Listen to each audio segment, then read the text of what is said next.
Oh, there you go.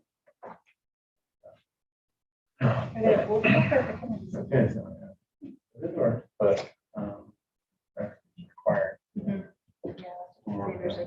I'm brave enough to try it soon. They're pre-checking it to come in there.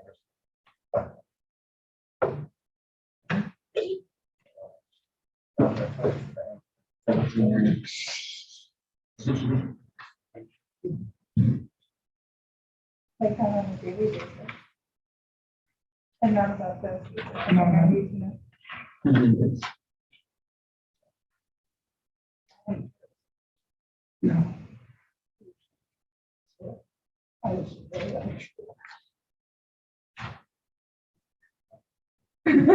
Let's gossip after. Okay. You're gonna distract me and I need to be on my game to deal with your questions.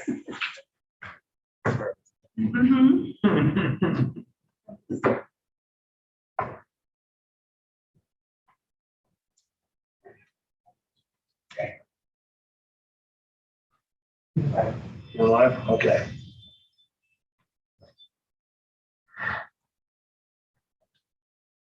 All right, good evening, everyone, and welcome to the September 29th Technical Advisory Committee at the NVTA office. First order of business is the summary notes from the July 21st meeting. Are there any comments or concerns or a motion to accept the meeting summary? Move to approve. Is there any second? Second. All right, so moved. Any objections to accept? That one doesn't count. It does. We're live. Okay. Anybody opposed to accepting the minutes?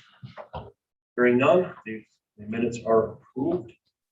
Seeing that Mr. Jasper is not here, I assume that Mr.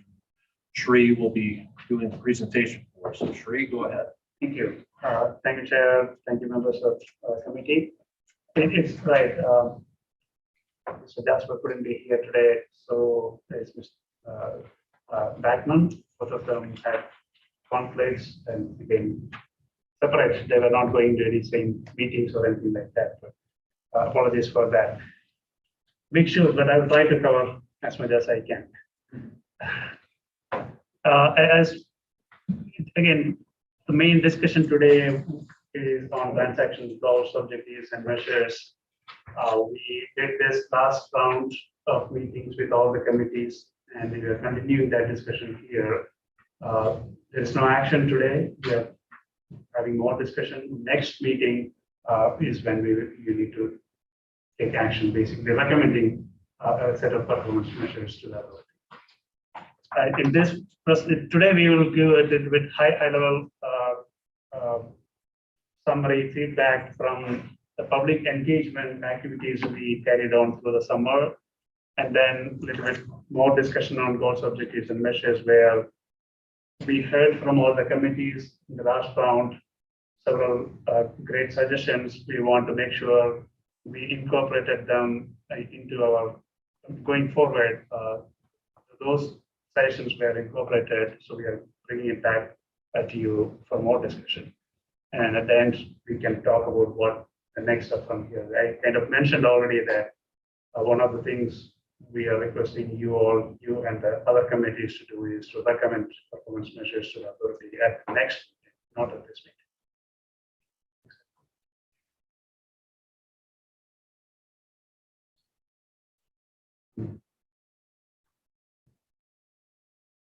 So to talk about the engagement activities, this is a phase one of transaction. In the past, we mentioned there will be multiple phases. The first phase is where we are collecting all information about the needs, about the trends happening in the region, all those things we put together. We collect all the project that are in different jurisdictions and agencies' plans and put them together to see how those perform. That's the phase one part of it. And the majority of the public engagement during this time is to get public opinion on what they think are the problems they're facing, what are their priorities, what kind of input, what kind of projects they want to see, or what, not specifically a project, but type of projects. We want more transit on this area, or we want more bike and pet facilities on other locations, things like that. So part of it is also building awareness about transaction, about NVTA to the public. As you can see in the slide, there are 5 main activities we carried out. Actually, the last one is ongoing. We did an online survey using the MetroQuest platform. We went through a month-long survey, publicized it in various social media and other forms.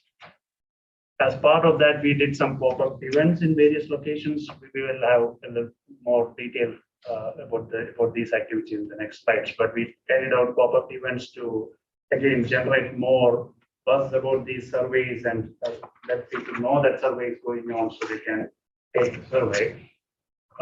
We had some focus group meetings going on. We also tried live chat sessions with NVTA staff.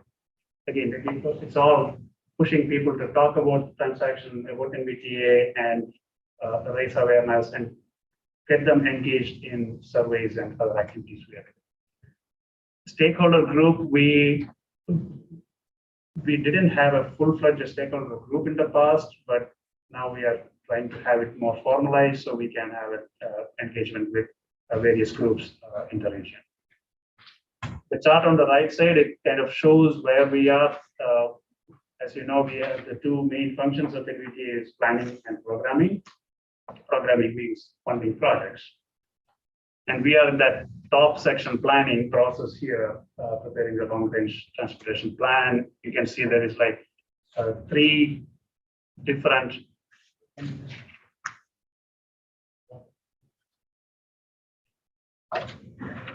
so there are 3 steps you can see in the top part of the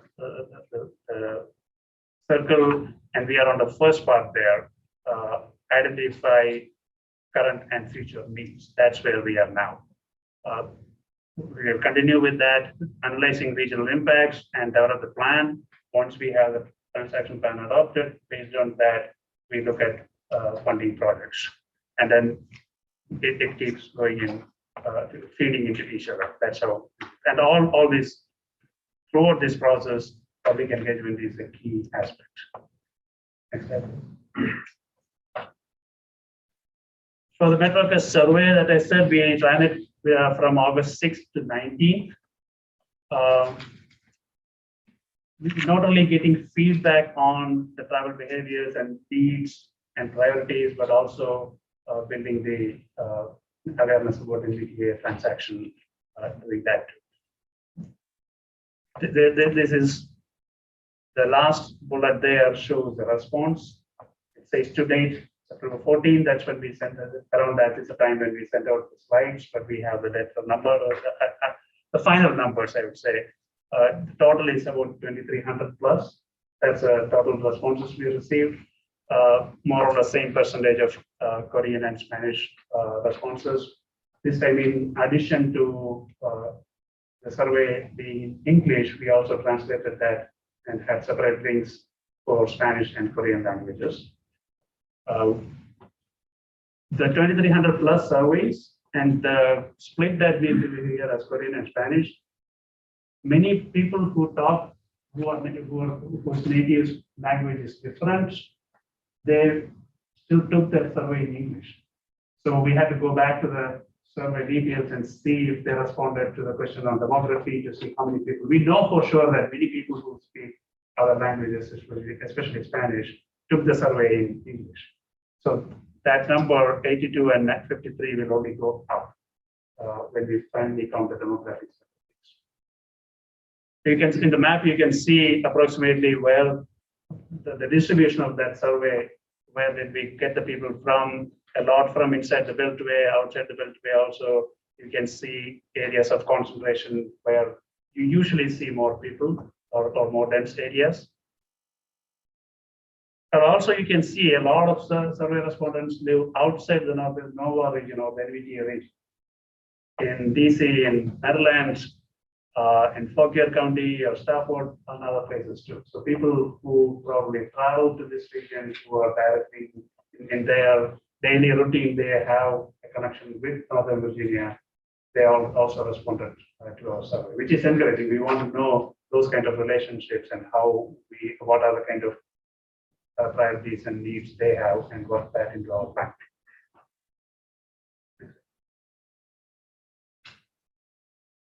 So as I said, survey was one of the key methods in which we collected all the information.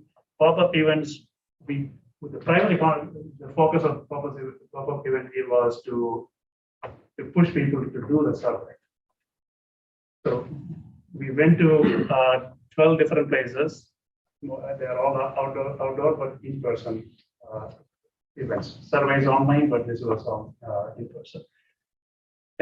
As it is written here, those locations were specifically chosen with equity emphasis areas, equity population in mind. We wanted to get to people who otherwise may not participate or we may not receive enough participation from those kind of people. So we looked at metro stations, other shopping areas that are specifically frequented by certain ethnic groups.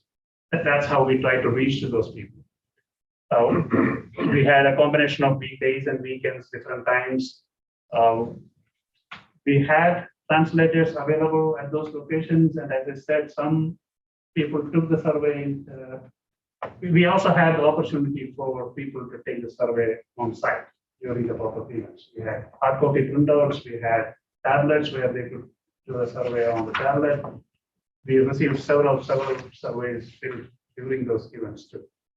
So for that purpose also we had translators at the location available if that was the case that people needed to speak, if they felt comfortable speaking in their native languages. So we had those different translators available at the location.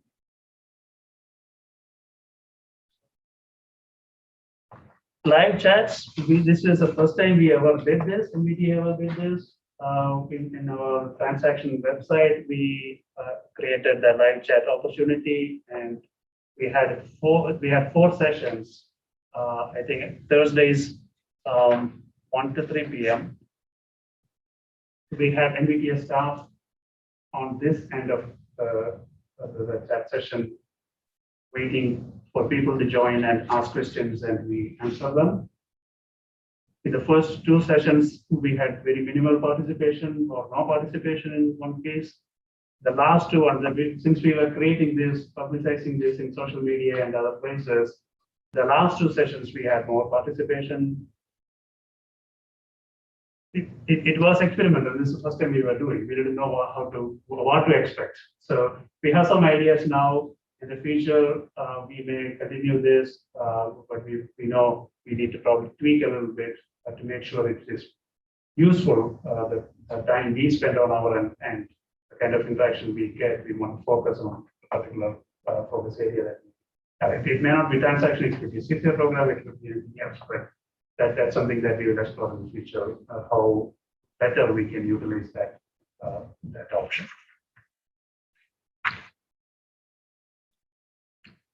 Stakeholder group, we don't have a full-fledged stakeholder group now. We have a list of agency organizations around the region and some contacts from there. These were developed throughout the last several years. Some people contacting us that they wanted to be in the mailing list, or we identifying certain groups and working with them. We added their contacts into our list. But now we want to be more proactive and have a direct line with that group, a little bit more formalized. And this is again, we need to get more feedback directly from them, direct involvement. And we also want to, it should be a two-way process. We want to push out all our updates, all the things that we are doing out in the community too. So that's the whole idea here. And again, they can always directly contact NVTA. This is not a replacement. We are just adding more layers so we can have more interaction.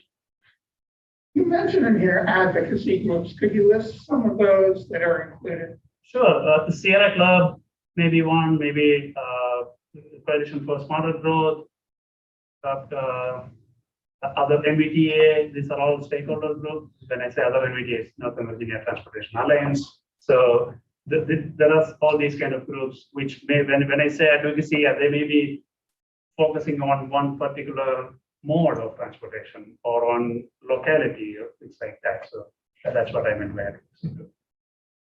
So yeah, we have organizations representing citizens like civic groups and or these kind of advocacy groups, and then businesses like chambers of commerce and other business associations. So that's in the list. Yes.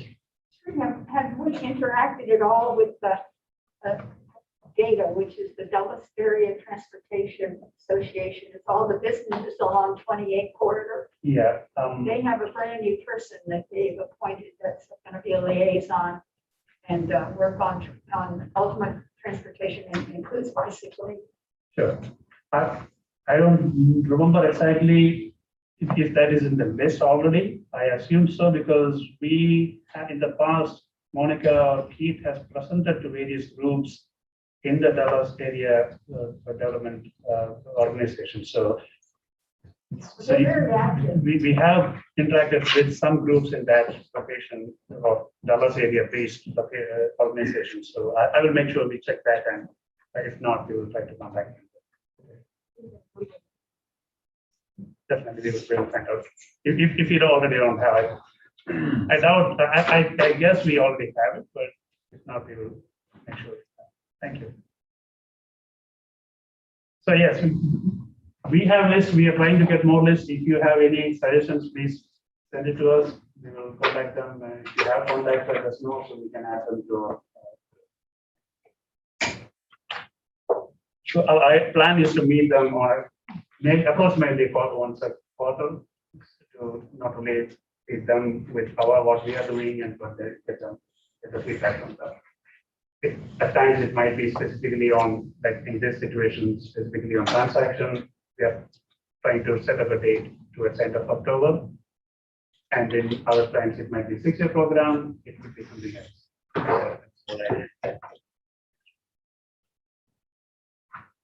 We also had focus groups. These were conducted in late July, before the survey actually started. We had a total of 8 groups meeting.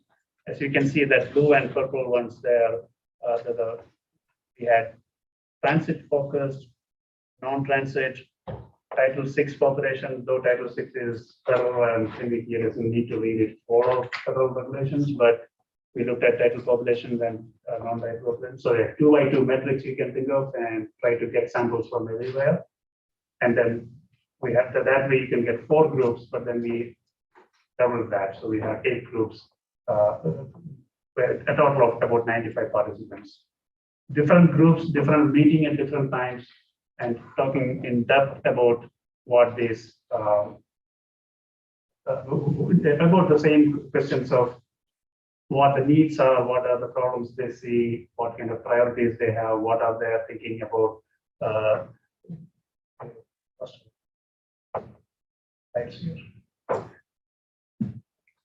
So what we did there is, in the survey, as you can see, as you can imagine, we can get their opinion on certain things, and we can reach to a large number of people, but we don't know the why behind their choices.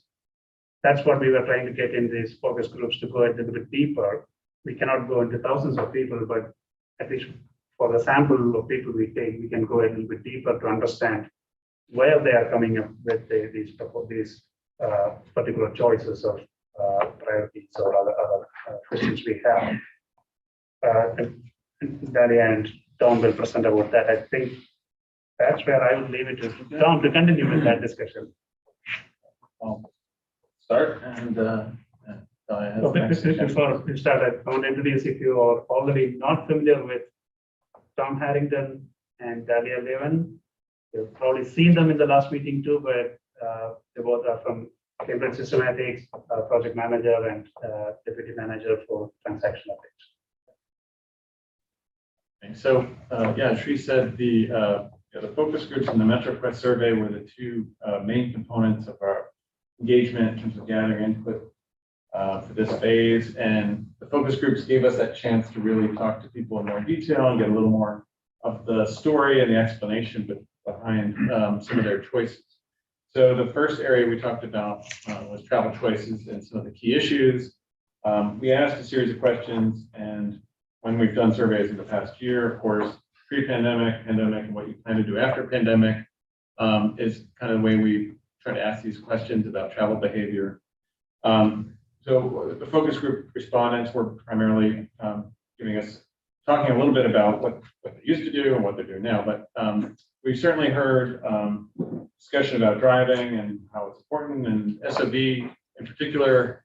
The reason that people drive alone is reliability, flexibility, or other constraints on their trips. So, I think going back to the cross section, we tried to get some groups that had transit that was readily accessible, and then other groups where transit, where they were not, say, within a walk distance of a metro, and how we broke it out. So we definitely heard from some folks who driving was their predominant mode, and they really didn't have an option to take transit. For those that did take transit, Metro was most often cited, Metro Rail, as something they used.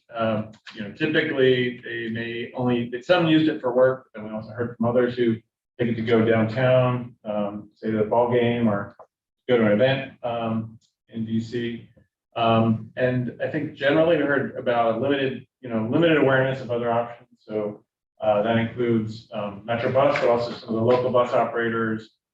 We had some discussions about Fairfax Connector versus Metro, and who's operating it and where does this go. So this I think is common from other surveys where people who aren't using transit, often I'd be willing to try it if I knew how to get it, I knew where the stop was, I knew how often I came, knew where the route was going to go, and I think that was some of what we heard in that discussion. We also heard about housing and how that relates to transportation. So for those who didn't live near a metro, they said, well, I'd love to live near a metro, but I can't afford to, and I have to live further out, to get the kind of house and the community I want to be in. So the price of housing definitely came up in that discussion as well about commute.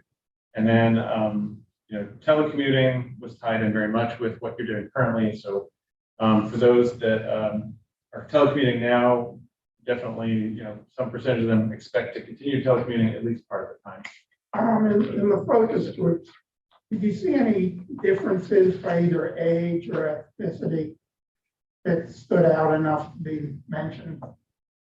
Not that, you all recall anything, nothing that really stuck out. I think, again, we did try to get a cross section in terms of age and, different demographics, but not really, other than I think we did have a few people who are retirees, and there was some discussion about, but I think it was probably more, I think it was, I'd say, I didn't think there was anything that stuck out.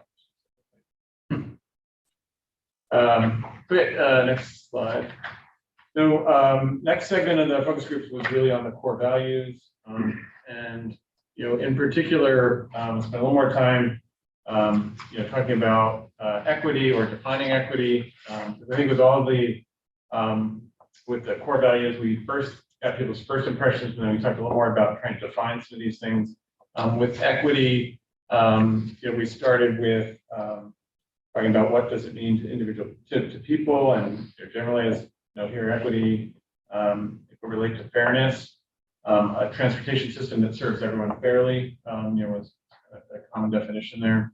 In terms of how the region's doing, generally feeling was that there are some decisions on transportation where it seems like they're prioritizing wealthy areas. So often discussions about making sure we were serving low-income folks, talked about transit and making sure that transit was expanded to make sure it was serving all parts of the region. And then in terms of NVTA and how it should consider equity, I think that gets into the role of programming and distributing project improvements geographically, and again, to help lower income residents that often, transit was often mentioned there. Next, in terms of sustainability, in terms of what does that mean? So sustainability for nearly all respondents actually brought to mind thoughts of maintenance infrastructure. So often we think of sustainability related directly to environment, but I think this was a little more, again, thinking generally about from transportation standpoint, transportation infrastructure that can last and will be there in the future. So how is the region doing? So we definitely talked about the environment and how important it was to folks, but as noted here, often, how my commute was often something that we heard, and if I can make the right choices to help the environment, that's good. So I think that's the third part. How can NVTA incorporate sustainability? We heard NVTA needs to make sustainable choices and modes work for people. So if we put the right choices out there for people, they want to make those choices. All right, and then the third core value is safety. In terms of what does safety mean, and we talked both about safety from crime and safety from accidents. Interesting, when we talk about safety, and we should say that there were some people who said, I feel pretty good about safety. It's not a major concern when I'm driving. Interestingly, when we heard about people who did have concerns, Metro was often mentioned. And again, we're with a focus group. Some of this is always perception and how people relate to the system. But often it was about crime. We didn't hear a lot about, we heard a little about the pandemic and concerns about public health, but it was more traditionally the safety from crime and safety from accidents. So in terms of how should NVTA incorporate safety, I think we talked a little bit about investments in things like safer bike lanes, proper maintenance, crosswalks and sidewalks to promote pedestrian safety. So looking for investments that tie in with safety. Okay, the next section of the focus groups was on priorities, and again, the discussion about priorities is very helpful. This was also a major component of the MetroQuest survey because that helps us identify potentially where we're going to land on the weighting of different goals and objectives, and so it's helpful to get people's perspective there. So we talked a little bit about the objectives, those in terms of transportation objectives, and highest priorities in the focus groups tended to be reducing congestion and delay, reliability. Those who live in areas without metro, for them, access to transportation choices was a high priority. And just from some of the initial results we're seeing from the MetroQuest survey, we're seeing some of the same types of things pop up there. Those three things came up a lot. On improvements, building new roads or widening roads was chosen by a majority of participants. But we also had a good discussion, really almost a debate in the focus group with a minority of participants pointing out that over the years, building roads, widening roads, so it helped with traffic. We still have a traffic situation. So was it a specific group? A bunch of groups that were loud. Yeah, I mean, we had those types of debates, I think, in multiple focus groups. So. Okay. It wasn't just a group that commonly says things like this. Okay. No, right. I mean, I think we really, did get a cross section of the region in the focus group. So, yeah. Interesting article on that topic on City Lab website today. And the third part was on emerging technology and so getting roads, ready for automated vehicles. Talked a lot about electric vehicles as well. So, it was viewed a little bit as a short-term, a lower priority for short-term in terms of automation. I think there's a lot of interest, a lot of questions, concerns about automation. And so, but that was definitely something people want to hear more about as a future priority. And then in terms of owning an electric car, there were some very specific practical drawbacks, constraints For example, if you're in apartment or housing unit where you may not have access to a charging station, that was one of the potential obstacles, concern about the range of the car and those sorts of things. So we had some good practical discussions, I think, about technology as well. So that was just kind of a feel for it. And Did you again, get any discussion about difficulties associated with either building new roads or widening roads? Or was it sort of more in the abstract? I mean, we could use lots of new roads, but we have houses in the way.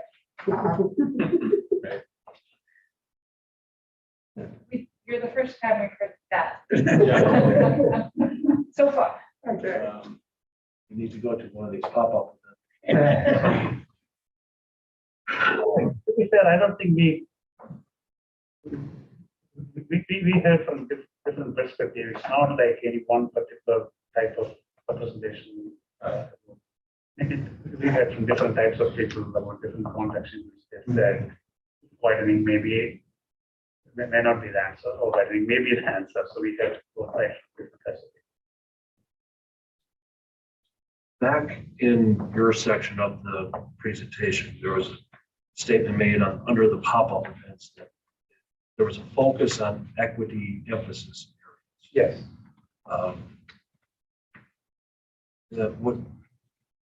This was not at the expense of other areas. We were just trying to be more inclusive. So but we did yeah, include exactly. Inclusivity is what we were trying to achieve through pop-up events. So we wanted to make sure that this is publicized and the kind of people who otherwise may not participate regularly, we know that certain groups may not participate regularly. So we wanted to make sure that they are aware of this opportunity and they participate. That's why we went to those areas where we can get to those kind of people, get them engaged, get them to get to the survey and do. Okay. And about how many were these events well attended or lightly attended? Or I know that's a feeling type measure. There's no quantifiable. Fair question. Yes, I don't know the actual number, but our consultant team who was leading that group definitely have those numbers, and we'll have it in the final report. But what I know, at least from participating in a couple of them myself, we had 50+ people stopping by asking us, what is this all about? And that's very low estimate, conservative estimate, and say. At least in one of the events I attended, I know 40 people took survey right there. And more people, we encouraged them to participate. So we had handouts where they can take that with them, and which has survey links and things like that. Or they can scan the QR code on their phone and then take the survey on their own time. So several more people participated, or at least we reached out to those people, a lot more people that I know for sure how many participated. So overall number, I don't know how much, but definitely I would say there were a lot. Okay.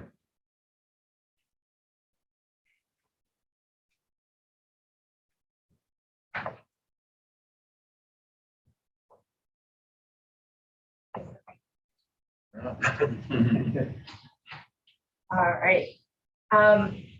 So we're going to go back to a topic we talked about in July last year, goals, objectives, and measures.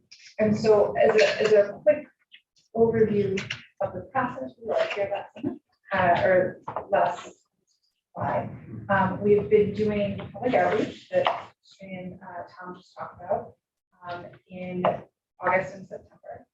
And what's coming next is we're here again to talk with you guys on the goals, objectives, and measures this month. We're doing the same with the other NVTA committees. We also had a session with the staff folks from the various jurisdiction agencies to review these as well. So getting input from all of those folks. And then in October, we're going to be coming back and asking for action from the committees to recommend measures to NVTA so that those can get approved in November. And then the last step will be we'll be back again to talk about potential weights. We'll be asking you then to take action on recommendations on weights for each of those measures that the authority will then be taking action. Did I get that right? When we talk about the measures, we also talking about how they're actually computed. Sure. Perhaps not in as much detail as you might like. Well, but that's, the devil is in the details. It certainly is. So let's, I guess, 2 slides now, and we'll go very quickly. A reminder of the vision statement that's approved by NVTA at the end of 2020, and associating it with those 3 core values of equity, sustainability, and safety that Tom just talked about a bunch. On the next slide, we go into a little bit of detail about what those core values are. Slide 18 for folks who might be a little lost. And this is a slide you guys have seen before. We talked about this last time, how we're thinking about equity, sustainability, and safety, but obviously we want to make sure that that gets informed by the input that we're getting from the public. So what we heard in those focus groups, what we're going to get back from the survey results, we want to make sure that we're reflecting back what the public is telling us about these core values. But again, the goal is to make sure that those core values get incorporated into the entire process and also the results of transactions. Lovely graphics, by the way. I'm glad to hear you love something. If I may just keep it there. So I forgot to mention this. Equity is one of our core values. And the values question earlier about pop-up events, specifically looking at equity into this area, that's one of the ways we are trying to operationalize this core value in all the aspects of our work. So we wanted to make sure we get more engagement, more participation from people who are in that category who may not participate otherwise, or we may not get participation in usual ways. So we wanted to have extra effort put in to make sure we reach those positions. I'm going to sneeze in the middle of this. I promise it's not COVID. And that's exciting. So during July, as we said, we came and talked to all of the 3 committees, and we got a lot of feedback on the goals, the objectives, and a few of the measures, some of which we have incorporated into the revised version that's included today, some of which have not after much discussion. I'm here to tell you which one's which, and potentially why. So our first meeting in July was with the PCAC. And so the big, and so you'll notice a couple of these comments themselves over and over again. So I will sound like I'm repeating myself over and over again. So our first comment that you'll see on all 3 of these is that the resiliency goal seems a little too undefined. Folks had some issues with phrasing around unusual conditions. So you'll see that the new version of our resiliency goal has been reworded to really reflect the FHWA definition of resiliency. So we'll get to that one in a minute. We heard from the PCC and this committee as well that the definition of safety needed to be expanded to include personal safety, so personal security, and in particular as that relates to public transit. That's something we also heard from the focus groups. So we incorporated that into the objective for safety as well. And then there was a desire to have the objectives and measures focused on improving the pedestrian environment so that it could encourage non-motorized transportation and improved transit access. So we have updated that objective to incorporate those things as well. From the PPC, the resiliency goal issue with unusual conditions pops up again. Nobody likes that particular. And then we also heard some feedback around an emissions reduction objective and measure that they felt needed to consider decreasing idling, which is more a culprit of emissions than than other speeds of driving. So we've updated this performance measure so that it stratifies the VMT by speed, so that they'll be weighted differently based on how much average emissions is generally happening from that VMT. We'll talk about that as well. And then the next slide, some of the feedback that we got from this committee here. So again, safety objective was asked to account for all modes, not just drivers. So we've made that update. We can talk about that a little bit. Again, the issue with the resiliency goal that's updated.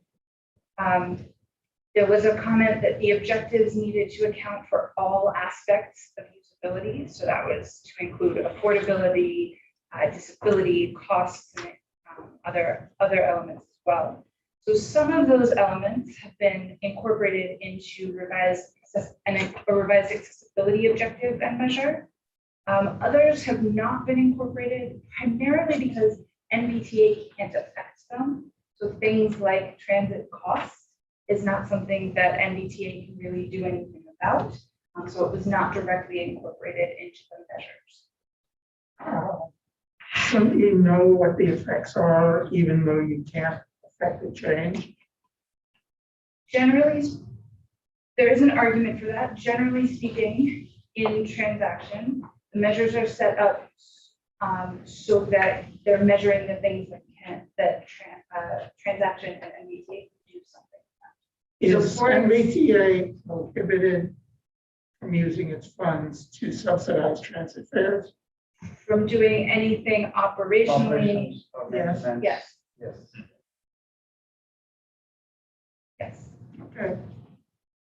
So there's a number of things that I think everybody in the region thinks are good things that should happen that just don't necessarily fall under the purview of NVTA. So land use is another one of those examples, right? NVTA has no jurisdiction or authority to impact land use decisions. Those are local decisions made by the counties and cities. And so we don't have a metric on improving or changing the quality or decisions of zoning or land use for very similar. The emissions reduction objective, we heard the same comment about stratifying by speed from the TAC. And we also had a discussion about the measure for congestion and delay. And there was a suggestion made to account for delay based on the length of a given trip, so that it would be really weighted based on the percentage of the delay each trip is experiencing, with the notion, and I'm going to explain this for folks who weren't at our conversation, but like if you have 5 minutes of delay on a 10-minute trip, that's much more, it feels much more significant than if you have 5 minutes delay on an hour-long trip. This idea was talked about a fair bit, both here and outside of this particular group. And ultimately, the decision was through those internal discussions that we weren't going to change that metric because it was felt that all delays should be counted the same way, and that folks, two people who might be sitting in the same traffic, one on a short trip, one on a long trip, their delay, their discomfort should be counted. So that was the decision that was reached at this point. And so that's why that change has not been reflected. I'm going to add 2 comments Right. on delay.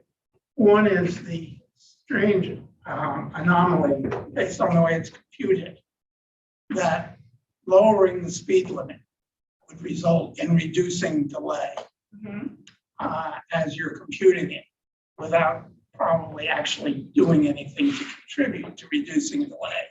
And since some of the jurisdictions are talking about reducing speed limits, that might actually become a factor. The other is, and I mentioned this to Dahlia earlier, I think the transit delay should include waiting time for vehicles and transfer times. And those are things that NVTA could have an effect on. Actually, but can I ask you I want to get through the goals and then we will talk about the specific measures. We will come back to both of those. Great. Okay, So our next slide is the updated goals, which was where Frank already warned me he was going to start interrupting. Okay, so there have been some changes to all three of the goals. They represent the same three areas, and some of the changes are bigger than others. So the mobility goal was really just improved for legibility. People had a little bit of fumbling with the word, so we reworded that a little bit. So it now reads, enhance the quality of life of Northern Virginians by improving performance of the multimodal transportation system. The accessibility goal has been primarily revised to incorporate a little bit of equity at that goal level. So it now reads, strengthen the region's economy by increasing access to jobs, employees, markets, and destinations for all communities. So it's really just those last three words that have been incorporated. And then resiliency was the main one that folks didn't feel was written quite right the last time we came through. And so this has been updated based on FHWA's definition of resilience. And so it now reads, improve the transportation system's ability to anticipate, prepare for, and adapt to changing conditions, and withstand, respond to, and recover rapidly from disruptions. So this covers a wide range of things, but I think feels more like resiliency to me anyway, and to most of the other folks. I see a couple of nodding heads. That makes me feel better. And we're going to talk next month about how you're going to measure that. So they will be measured based on the metrics and objectives that we're about to get to. We don't measure goals themselves, we measure the objectives underneath. Any other questions, concerns about goals? Do you like the way they're shaping up at this point? It's not, I like that. Okay. So getting to the what can we actually measure part. So moving into the objectives and performance metrics.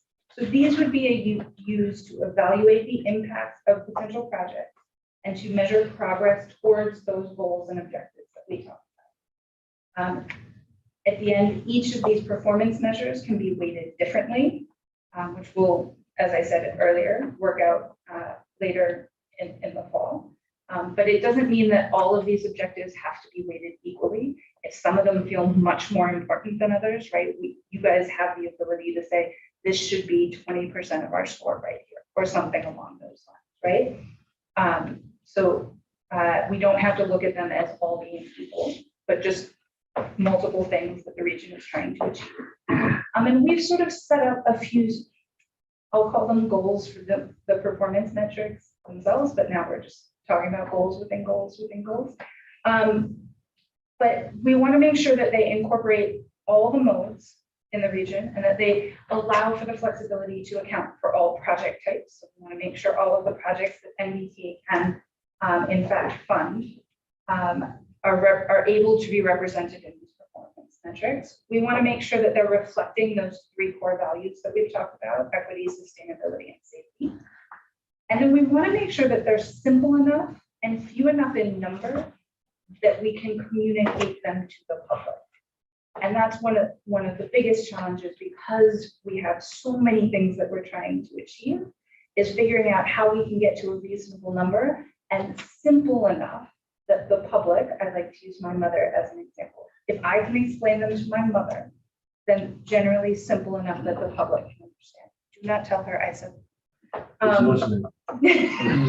I remember how I can explain it to my father. Because I don't speak. That's sexist. Which is a whole separate issue, which we don't have to get into now. Okay, now objectives and measures and how we're going to analyze them. These are proposed, and I'm going to talk through them, and then we can have questions, suggestions, all of that stuff. So our first one, which we've already started talking about a little bit, is reducing congestion and delay. We've seen that be really important to our focus group participants. It pops up in our survey results. It's the reason transaction exists in legislation, so it's an important objective. We know that one. Right now, we're looking at two separate measures here that would look at quantifying person hours of delay. So one is looking at person hours of delay experienced by folks in cars as one measure. And the second one would be looking at that same measure, so person hours of delay, for folks on transit. How is it measured on transit? How is it computed? It is very similar to cars. So I know you mentioned wanting to include transfer time and wait time. So that is not currently included in this, but it looks at particularly for buses sitting in congestion. So that is the delay that they're experiencing. But buses are scheduled based on an assumption of a certain amount of congestion. And we are not comparing them to schedules. We are comparing them to how fast they too would be going in free flow speed. So it's very Even if that's faster than the schedule. correct. Correct. So in the previous version of transaction, I will say that the two of these were combined together. They were added together in one measure. The reason we wanted to split them apart this time is because unfortunately transit riders make up a relatively small percentage of the overall travel in Northern Virginia. And when you add it on to the delay experienced by cars, it tends to get washed out a little bit. So we wanted to give it its own measure this year so that when you're making a difference for transit passengers, it has a chance to shine on its own instead of getting washed out by improvements to traffic congestion for cars. So that's So the change. something like a priority bus lane Correct, would, in theory, correct. even though the bus might actually still be running on the same schedule. I'm not sure I understand the question. Well, it depends how it was scheduled in the first place. If it was scheduled based on free flow times, but it was unable to meet them because of highway congestion. Correct.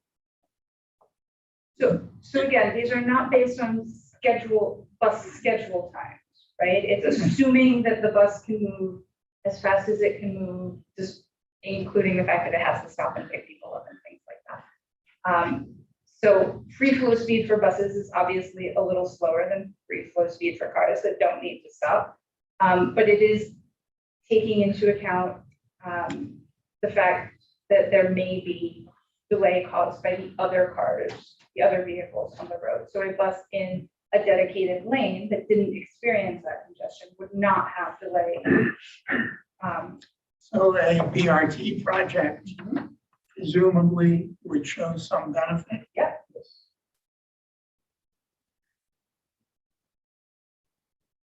Okay, I'd like to see the numbers. I don't have any for you yet, but he didn't argue with it. That's like a great first step. Okay. Frank had also mentioned, and I asked him to put a pin in this. Then do you want to talk more about the delay, including wait time and transit? Well, my argument is that for someone who is a transit rider, the free headway between buses, the frequency at which a bus comes, represents a delay. That if a bus company previously was running a bus every 10 minutes and changes to every 20 minutes, you've now added delay to that transit trip. And somehow those kinds of, even if NVTA can't directly affect them, those kinds of actions should be reflected in the measure of transit delay. Okay, so technically it's possible to do. How do other folks feel about it?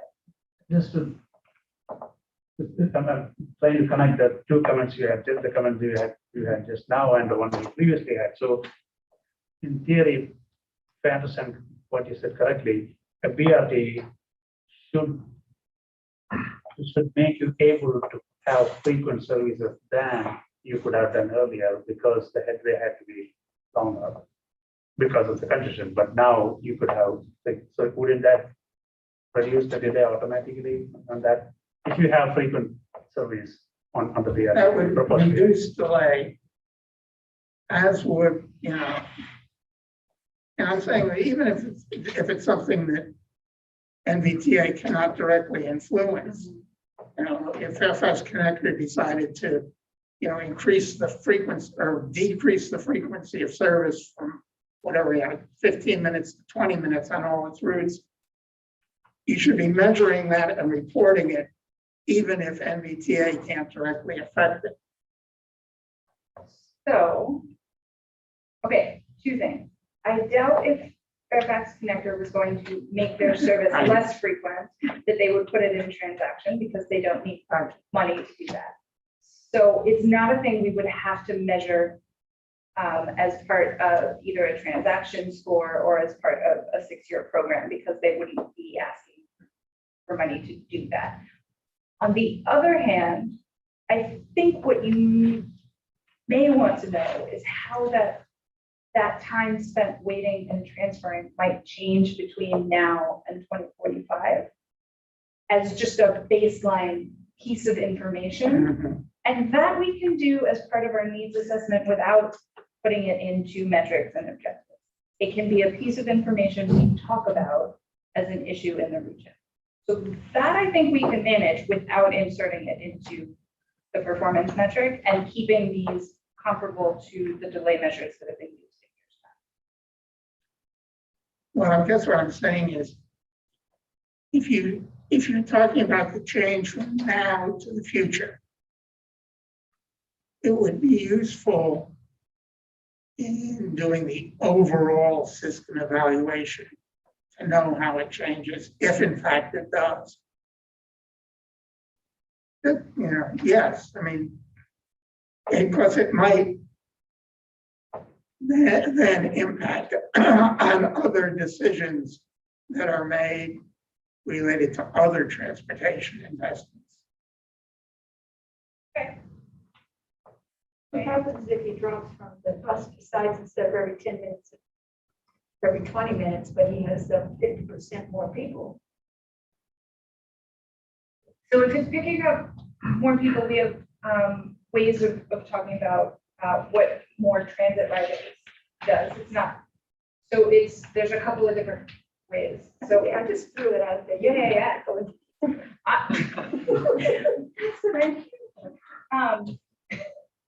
so any project that attracts new transit ridership would show up and impacts in a number of these metrics, including the one we just talked about, right? So new transit riders are going to pull cars off the road, so they're going to decrease congestion and delay. That would show up here. They would also show up in some of the other metrics that I'm just going to keep talking about right now. So our next metric objective is improving travel time reliability. And so that we're also looking at 2 metrics. So one of them is specifically for cars, really, and that's congestion duration. Now, congestion duration is not the ideal measure of existing reliability for cars, but it is a proxy that we can forecast into the future. And so typically, if we're talking about right now today, there are measures like the travel time index and the planning time index that look at the variation over the course of the day and how much that travel time varies. Unfortunately, it's very hard to predict at that level of detail looking at 2045. So what we have seen is that places that experience extreme congestion and for long periods of time during the day are more likely to have that high level of variability. And so we're using it as a proxy for that into the future because it is something we can predict, whereas the other we can't. So that's what that measure would be doing, and that's why it's there. It was also in the last version of transaction. It was one of the reliability measures as well. And the next piece would be looking at the transit person miles with dedicated right-of-way or otherwise prioritized right-of-way. So this would be transit passengers traveling on dedicated bus lanes in corridors with transit signal priority, queue jumps, things like that. So again, if more people are riding transit and they were riding on these prioritized transit ways, this would show up in there as well. Do prioritized transit ways include rail? Yes. It does. I think I see a question. Yes, people use the one entry points. The first thing is, so I have arguments both pros and against the consideration of delay because of wait time and other things. One, the model we used to measure things does not consider transfers and the real trip before making direct transit.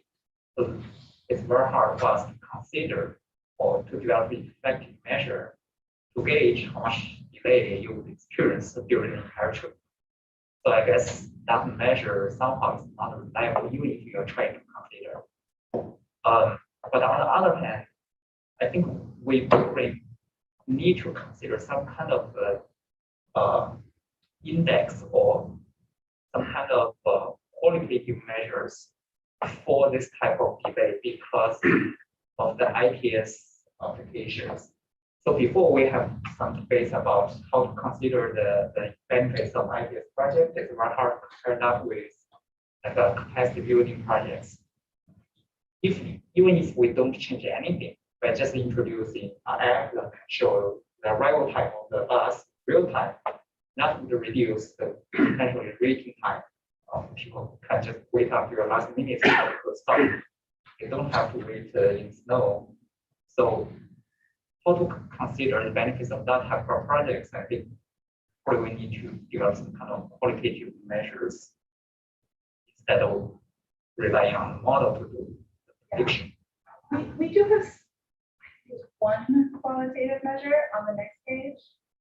And we are trying to limit those just because a lot of the transaction scores are meant to be something we can quantify. And so right now we have one, and we'll talk about it as soon as we flip the page. And we can talk about if we need a second one as well. Yeah, because in the past, I think comparing ITS project to the new capacity project is a challenge.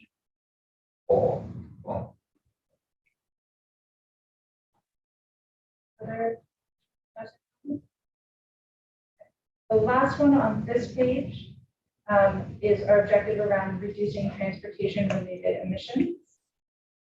And this we've talked about a little bit. This is VMT by non-zero emission vehicles. It would be stratified and weighted differently by speed. So idling vehicles, but really slow moving vehicles are weighted a little bit more heavily there.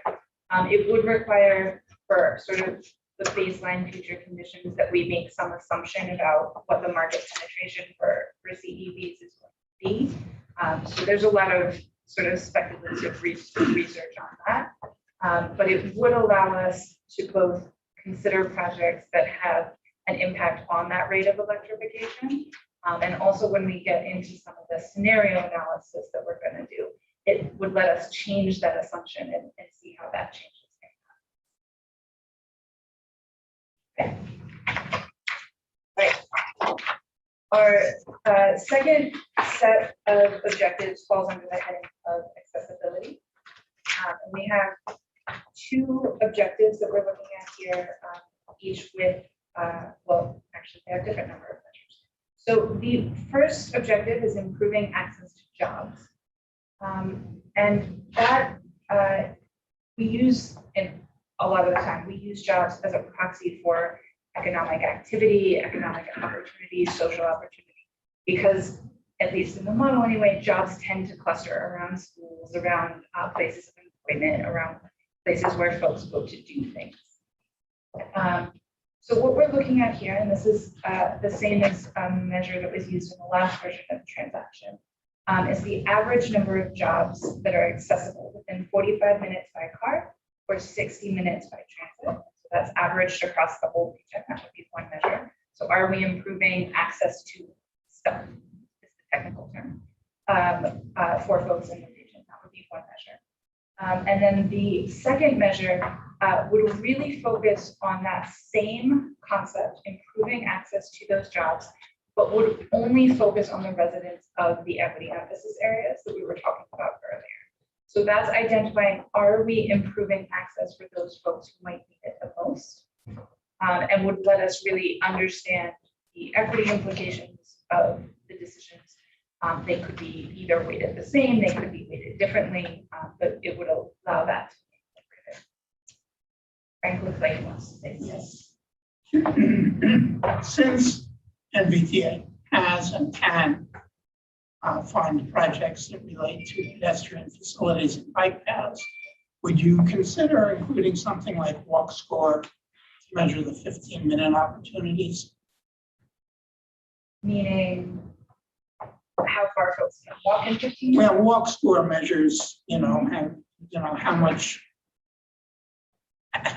what percentage of an area can reach, I think, like shopping within Okay. 15 minutes. And it's a fairly specific measure. It's available pretty easily on the net, I believe. So my only concern is how do we predict its change in the Well, future? if somebody wants to put in a project to put in a new pedestrian, pathway, Yeah, then you put it in the model and you run walk score with that in it. I'm gonna have to think that. I'm not aware that we can run walk score ourselves. Well, there are many variations of, walk score or something like it. Okay, we can look into that one. I appreciate that. But for the most part, I will say that the current version of the model does not incorporate bike or pedestrian facilities in it. So we would have to look at different ways of doing that. And I don't know if that would go with the first measure or the second. The first measure to do the second one, but it might give you a way to quantify some of what are now qualitative measures. Okay. Yeah. So the second objective that Frank brings up is reducing dependence on driving alone by improving conditions for people accessing transit and using other modes. So we have listed here some qualitative items that would be included in a score for any project that we're doing these things. So that would be improving access to high capacity transit. That can be walk or bike improvements. That could be first mile, last mile transit, any of those different things. It could be a range of improvements to the walk or bike environment. So folks have talked about lighting, folks have talked about widening, paving sidewalks where they don't exist. Any of those things would be included in that.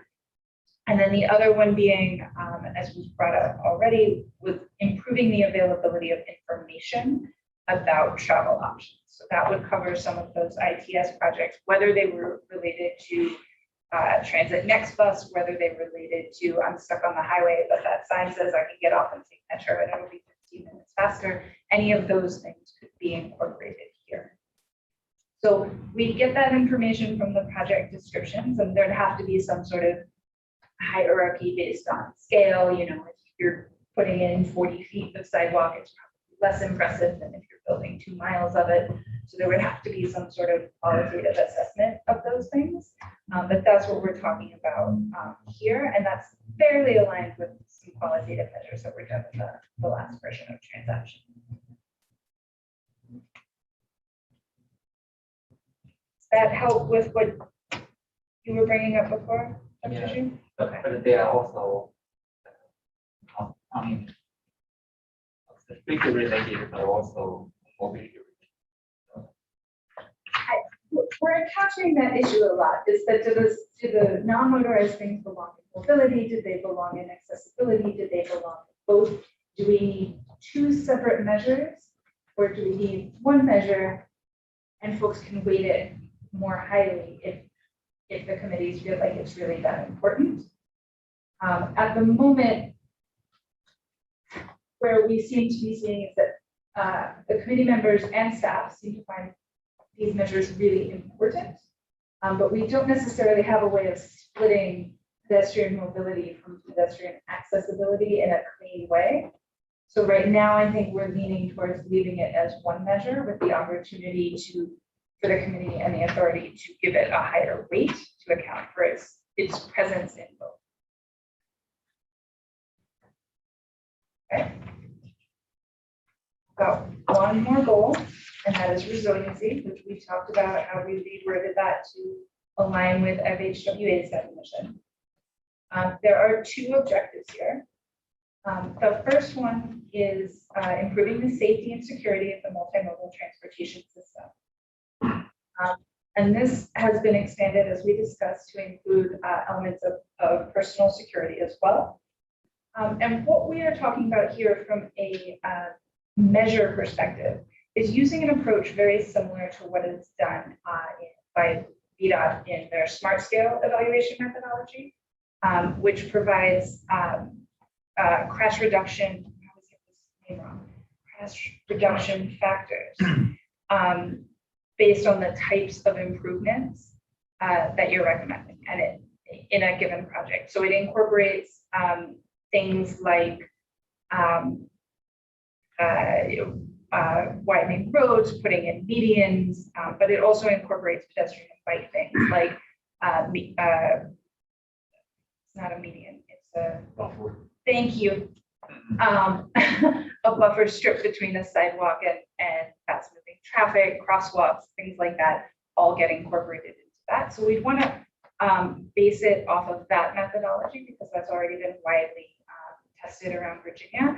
And then we want to layer in on top of that some of the personal security elements that might not be considered there, right? So the lighting on the way to transit, we want to consider that. And the no, I think that was it. So we want to layer that in on top of that methodology to sort of customize it for what we've heard here in Northern Virginia, but we want to base it on that methodology. Questions, concerns? I have a quick question. I really like the change to the resiliency definition, but then like where you went to, and I don't know if this is outside the scope, but a lot of municipalities and agencies are looking at ways to improve resiliency, looking at the emergency management plans and those types of things. So would that be factored into anything such as this in terms of helping to improve that system, or how would that work? So the only metric we have right now that, or the only objective we have right now that is really sort of focused on the emergency response. Or even, evacuation, just all of those different types of things.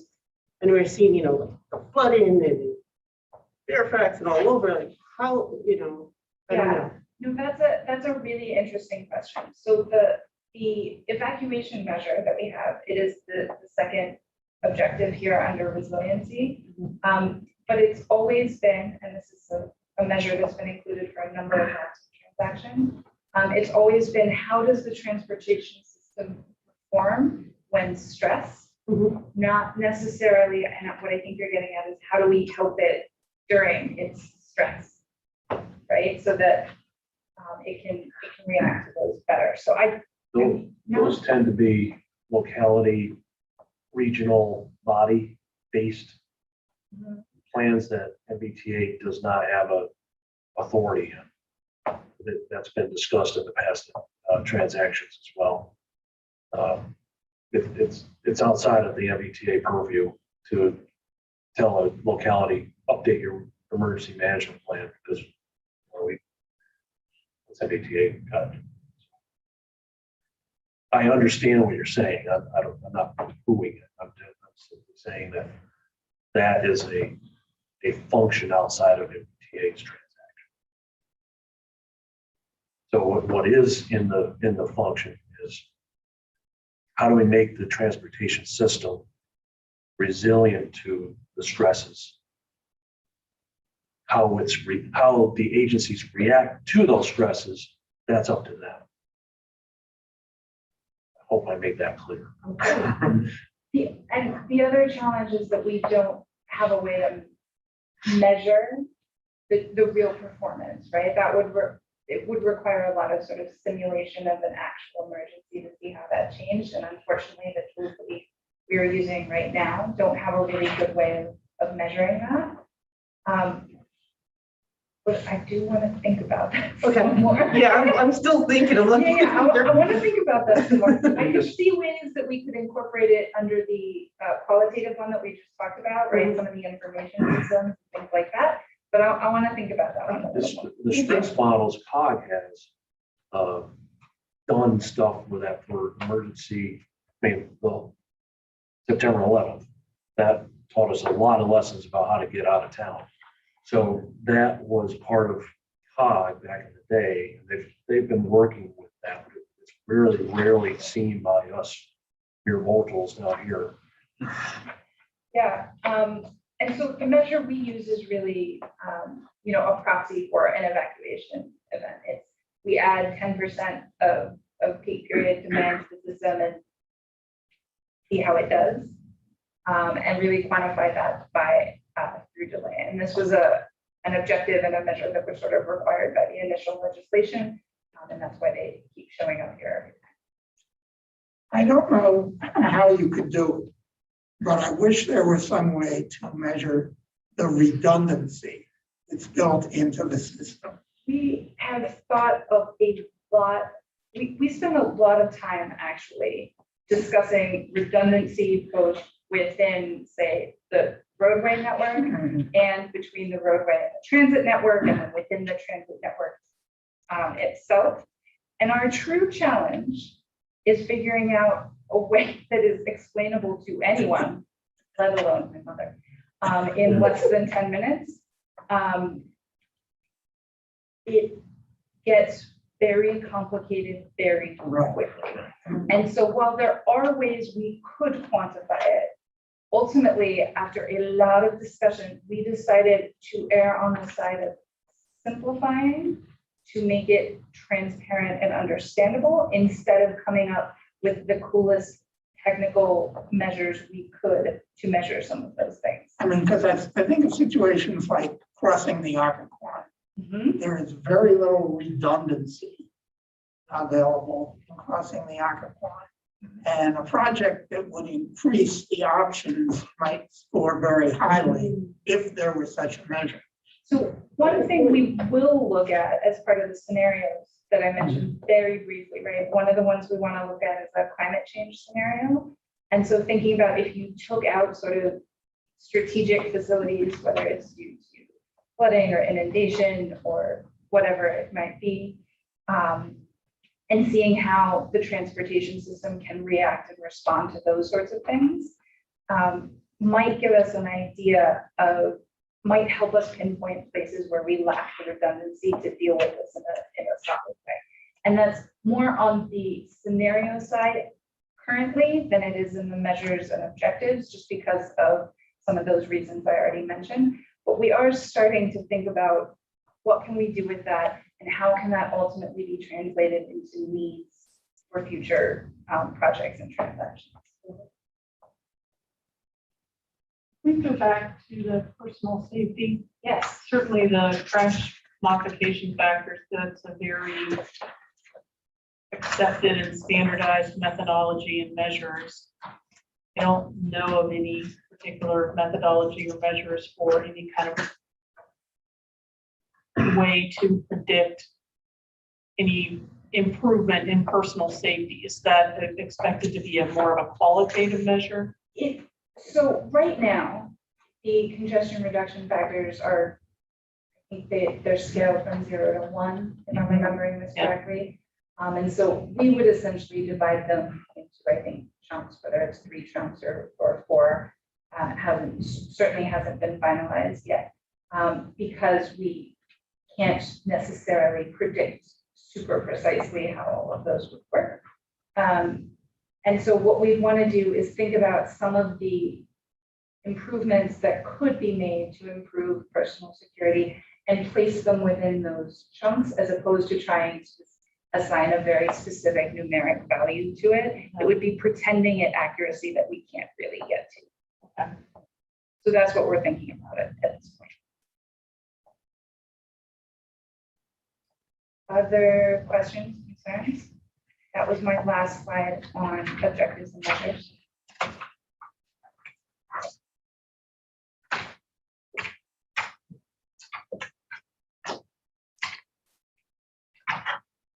That was actually sort of my last slide. Yeah, no, I'll try to move one more slide so I can get to that. Now, again, this essentially the same slide you saw earlier when we talked about the process, but the last two bullets highlighted. Where the other things have already happened, and these two items will happen in the future. That's where we are moving ahead with. When you say September cycles of meetings, so all the committees that are supposed to meet in September, usually the Planning and Programming Committee, PCAC, meets after TAC and PCAC meets, and most of the time it might fall the last day of the month or the first week of the next month. So TAC, for this specific committee, this meeting, again, we are right now discussing it, not taking any action on these measures. Again, as you all discuss now, we get more feedback. We try to make sure that those are all incorporated into the measures. And then we come back to you with whatever edits need to be made to you in the next meeting. And that's when you say, yeah, this makes sense. Let's recommend it to the authority. We need that, or you want us to make more changes, you're welcome to do that. And that's what we expect from you in the next meeting. Similarly, other committees will do the same thing in the next set of meetings. And then we take it to the authority at their November meeting, which happens to be on the third Thursday instead of second, because second Thursday happens to be Veterans Day. So everything, that's one of the reasons why we checked with you about moving the November meeting. So the November TAC meeting was supposed to be on the 17th, if I remember correctly, but authority will need to approve the measures only on the 18th. So you cannot realistically do anything with waiting in November meeting. So we moved your November meeting further down. So authority takes action on performance measures on the 18th. And then you all can look at those measures and discuss and recommend the weights for each of those measures. And that will then go to the authority in the December meeting for approval. At that point, Tom Daly and their team can take those guidance and build it into the model, start running the models. That's where we are with that process now. But that's upcoming next couple of months of activities for you and for our team to do. Our October meeting is the 20th. The November meeting, after getting input from the committee, proposed on the November 22nd. That's the Monday before Thanksgiving. November 26th. Yes. Hopefully the staff will send out the meeting invitations. Get that on our calendars. That'd be Yes, very helpful. Thank you.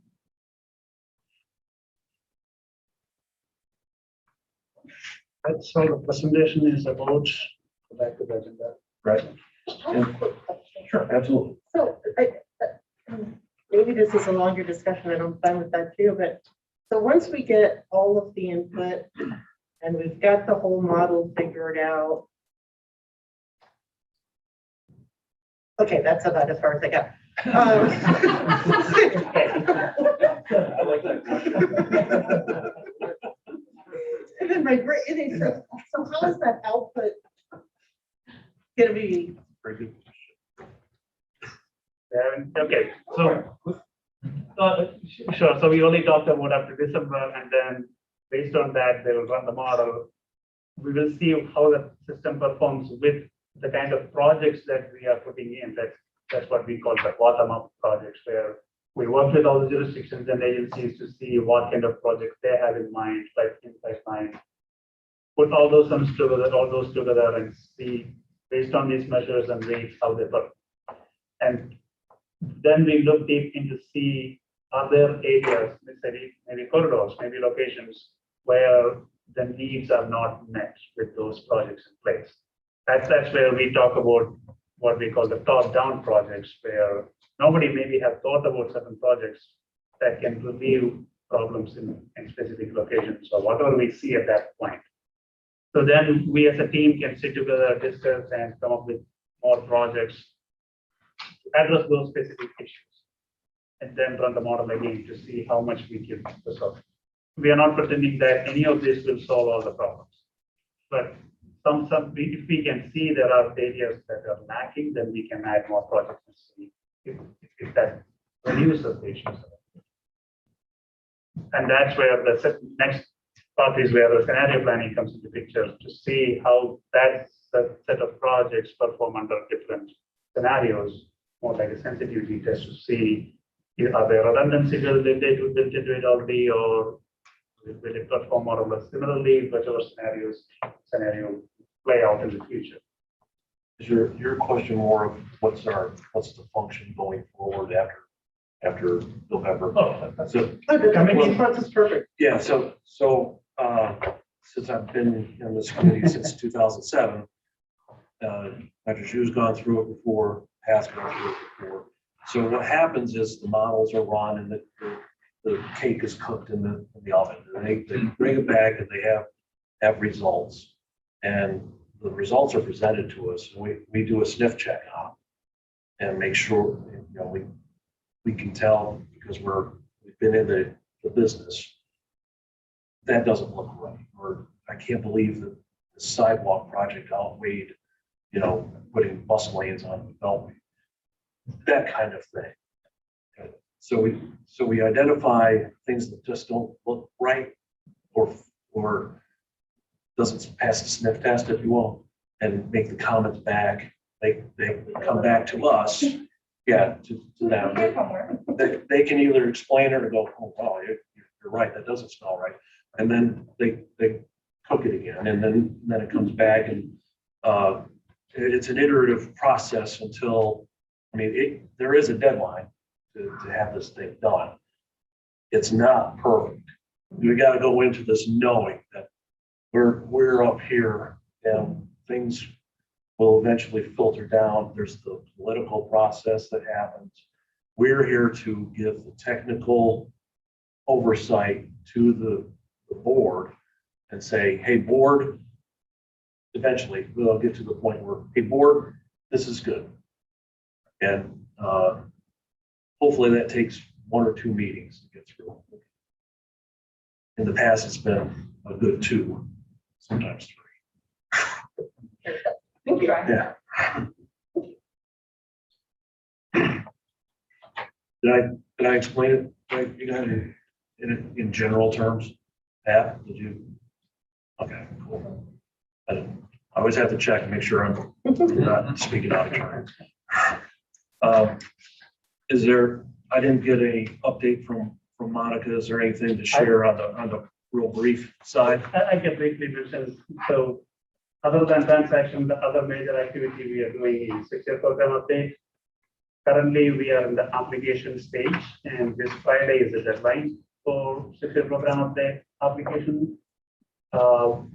Again, until then, we don't know how many applications we will receive. And that reminds me, we also look at the results of the application process, because that is an ingredient in the cake that they put all those projects in there to make sure that everything works, nothing explodes. And then what eventually comes out is a ranking of the projects that have been submitted. And in the past, we usually get a surprise of a sidewalk in Western Loudon is the top ranked, the top ranked thing. Not to bash Western Loudon at all, and they need sidewalks, but it's just, of all the things, that's number one, really. And so there's inevitably one of those. Well, the cost comes into it, right? We got the safety, we got the equity portions of this that are somewhat new to the process. So, you gotta tweak. So a real cheap project might come up high, even if it didn't have. It happens in VDOT Smart Scale. It happens there because the number one project was some pedestrian bridge down in Withville at one point, and No that's what algorithm happens. is perfect. Right. Yeah. Hopefully not one developed by And we're here just to try to keep the cats in the herd. Thank you, Danny, for bringing that up. Yes, that process is building up that, this is just the beginning of that process. That's a whole 1 year process. We just started the application part of it. By Friday evening, we will have that deadline, and then we'll summarize that. Over the next cycles, you will get more updates of how many applications, what kind of applications we will see, and how much requested, things like that. And then it will go into the model or other process of analysis, bring that results to you for discussion, questions, improve that, and then we go to the public with that result, get their input, then it goes to the authority, or it comes to you back, all the way back for recommendations, and then go to the authority. That adoption is expected next June or July. So that's again 1 year process. You know, at this point, we are just at the last week of application period. Until that deadline is there, I don't know how many applications we receive, what kind of applications. And the next authority meeting is on the it's on the 14th, 2 weeks from now. Well, it's mostly it's all regular updates and things like that. Something to do with successful done SPAs and approval of various CMAC RSTP projects. When they move money from one project to another, they need to come back to the authority. For certain projects, they have to come to the authority for approval. But CMAC and RSTP is federal funds, and that is finally programmed by CTB, not by NVTA. But CTB had requested NVTA to look through those projects and give our recommendations, so they had to come to us first before they go to CTB. So that's another topic we have for discussion. Most interestingly, you may want to follow this is at the beginning of the meeting, there will be a presentation by VDOT on the projects that are funded by I-66 outside the Beltway concessionaire funds. 2 years back, when outside the Beltway project came through, the concessionaires, they allocated, I think, 500 million for various projects that will benefit the travel in this corridor, in the I-66 corridor.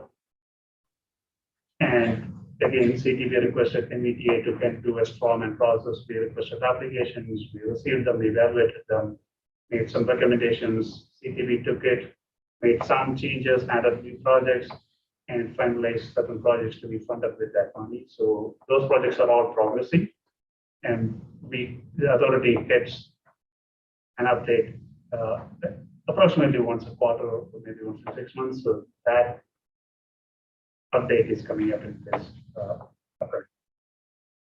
So that would be something you may want to follow up to see other projects.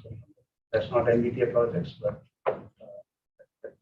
something that we have interest in that will build into all the work we are doing. That's what I have for authority. Are they transit projects or are they? There are both transit and road projects. There are train projects, so all kinds of projects. Not any particular model. There are VI projects. There is play along, CHSA, cycling. There are some road projects for specific spot improvement kind of projects, park and ride facilities, things like that. But it's not one particular type. All types of.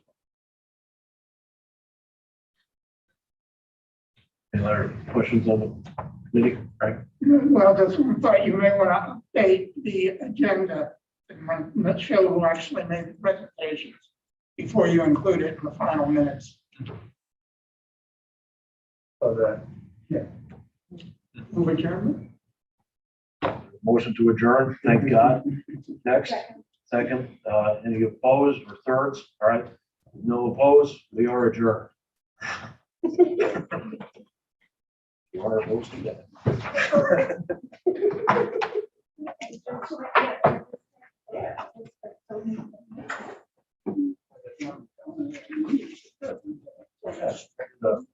360-mile bike ride, Pittsburgh, DC. Wow. Over Labor Day. That's 2 days of uphill, and 20 miles of bank.